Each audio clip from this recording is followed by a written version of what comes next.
যারা আমরা স্টক মার্কেটে বিনিয়োগ করি, তারা বিভিন্ন কোম্পানি শেয়ারে বিনিয়োগ করে থাকি। তো এক্ষেত্রে আমরা দুটো টার্ম খুব প্রায় শুনে থাকি স্টক মার্কেটে যে লিস্টেড কোম্পানিগুলো আছে তাদের শেয়ারের ক্ষেত্রে। একটা হচ্ছে রাইট শেয়ার, আর একটা হচ্ছে বোনাস শেয়ার। তো এই রাইট শেয়ার এবং বোনাস শেয়ারের মিনিংটা অনেকটা সিনোনিমাস মনে হলেও এদের মধ্যে কিন্তু সূক্ষ্ম একটা পার্থক্য আছে। তো পার্থক্যটা হচ্ছে যে আহ, একটা স্টক মার্কেটে লিস্টেড একটা পাবলিকলি ট্রেডেড কোম্পানির যেই রেগুলার শেয়ার থাকে, সেখানে আমরা যারা সাধারণ বিনিয়োগকারী আছি তারা বিনিয়োগ করে থাকি, ইটস ফাইন।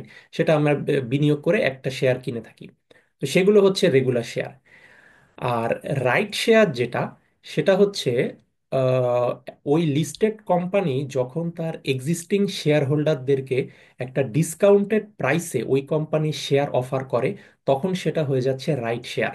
অর্থাৎ এই কোম্পানি এটা কিন্তু সবাইকে অফার করছে না, ওই কোম্পানি শুধুমাত্র তার যারা এক্সিস্টিং শেয়ার হোল্ডার আছে তাদেরকে ওই কোম্পানির কিছু স্পেসিফিক শেয়ার এট এ ডিসকাউন্টেড প্রাইস, এই মুহূর্তে মার্কেট প্রাইস যেটা ওই কোম্পানির শেয়ারের তার চেয়ে আরো কম প্রাইসে অফার করছে এক্সিস্টিং শেয়ার হোল্ডারদেরকে। এটা সবার জন্য উন্মুক্ত নয়, সেটাকে বলা হচ্ছে রাইট শেয়ার।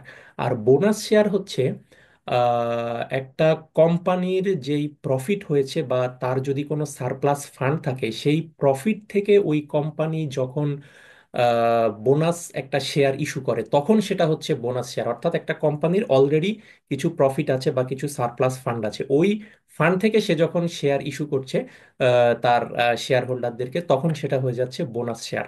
অর্থাৎ আহ, একটা হচ্ছে রেগুলার শেয়ার যেটা আমরা সেকেন্ডারি মার্কেটে কিনে থাকি বা আইপিওর মাধ্যমে কিনে থাকি, সেটা ভিন্ন জিনিস। কিন্তু রাইট শেয়ার হচ্ছে একটা কোম্পানি যখন তার এক্সিস্টিং শেয়ার হোল্ডার থেকে ডিসকাউন্টেড প্রাইসে শেয়ারটা অফার করছে, সেটা রাইট শেয়ার। আর বোনাস শেয়ার হচ্ছে ওই কোম্পানি তার প্রফিট থেকে যখন শেয়ার অফার করছে, সেটাকে বোনাস শেয়ার বলা হয়। এবং এই রাইট শেয়ারটা কিন্তু নর্মালি ইস্যু করা হয় কিছু কুইক ফান্ডিং কালেক্ট করার জন্য, কুইক কিছু বাজেট কালেক্ট করার জন্য একটা কোম্পানি রাইট শেয়ার ইস্যু করে থাকে মার্কেটে। আর বোনাস শেয়ার যেটা, সেটার মূল টার্গেট হচ্ছে আহ, অনেক ক্ষেত্রে কোম্পানি ক্যাশ ডিভিডেন্ডের পরিবর্তে অনেক কোম্পানি বোনাস শেয়ার ইস্যু করে থাকে। অর্থাৎ কোম্পানির যে প্রফিট আছে সেখান থেকে নর্মালি তারা ক্যাশ ডিভিডেন্ড দিয়ে থাকে, বাট অনেক কোম্পানি ক্যাশ ডিভিডেন্ডের পরিবর্তে অথবা ক্যাশ ডিভিডেন্ডের পাশাপাশি প্রফিটের একটা অংশ বোনাস শেয়ার হিসেবে তার শেয়ার হোল্ডারদের মাঝে ডিস্ট্রিবিউট করে থাকে। তো কাজেই রাইট শেয়ারের মূল টার্গেট হচ্ছে ডিসকাউন্টেড প্রাইসে শেয়ার অফার করে কিছু কুইক ফান্ডিং কালেক্ট করা। আর বোনাস শেয়ার হচ্ছে ক্যাশ ডিভিডেন্ডের পরিবর্তে একটা বোনাস শেয়ার দেওয়া। ক্যাশ ডিভিডেন্ডের পরিবর্তে যে শেয়ার, সেটা হচ্ছে বোনাস শেয়ার, যেটা ওই কোম্পানির ওই বছরের প্রফিট থেকে দেয়া হচ্ছে। তো কাজেই রাইট শেয়ারটা কিন্তু either partially or fully paid up হতে পারে, কিন্তু বোনাস শেয়ার সবসময় ফুললি পেইড আপ, কারণ এটা তো প্রফিট থেকে ইস্যু করা হচ্ছে। এবং রাইট শেয়ার ইস্যু করার মূল উদ্দেশ্যই হচ্ছে যে এই মুহূর্তে ওই কোম্পানির কিছু কুইক ফান্ডিং দরকার, সেটা নেওয়া। আর বোনাস শেয়ারটা আসলে ইস্যু করা হয় to reduce the market price of the share of that company. তো বোনাস শেয়ারের ক্ষেত্রে যেটা হচ্ছে যে এই মুহূর্তে ওই ওই কোম্পানির শেয়ারের যে মার্কেট প্রাইস, সেটাকে কমানোর জন্য তারা বোনাস শেয়ার ইস্যু করে। কারণ বোনাস শেয়ার ইস্যু করলে তারা আবার ওইটা সেকেন্ডারি মার্কেটে সেল করতে পারে, ফলে যখন অনেকগুলো শেয়ার ইস্যু হচ্ছে তখন স্বাভাবিকভাবেই কিন্তু শেয়ারের প্রাইসটা কমে যাচ্ছে ওই কোম্পানির মার্কেটে। তো সেটাও একটা কারণ, যখন শেয়ারের প্রাইস কমে যাচ্ছে তখন ওই কোম্পানির শেয়ারের ডিমান্ড বেড়ে যাচ্ছে, ডিমান্ড বাড়লে আরো বেশি ইনভেস্টর তারা পাচ্ছে। তো এই টার্গেট থেকে কিন্তু অনেক সময় ক্যাশ ডিভিডেন্ডের পরিবর্তে বোনাস শেয়ার ইস্যু করা হয়ে থাকে। তো এক্ষেত্রে রাইট শেয়ার যেটা একটা সুবিধা, যে রাইট শেয়ারটা সব সময় কোম্পানিগুলো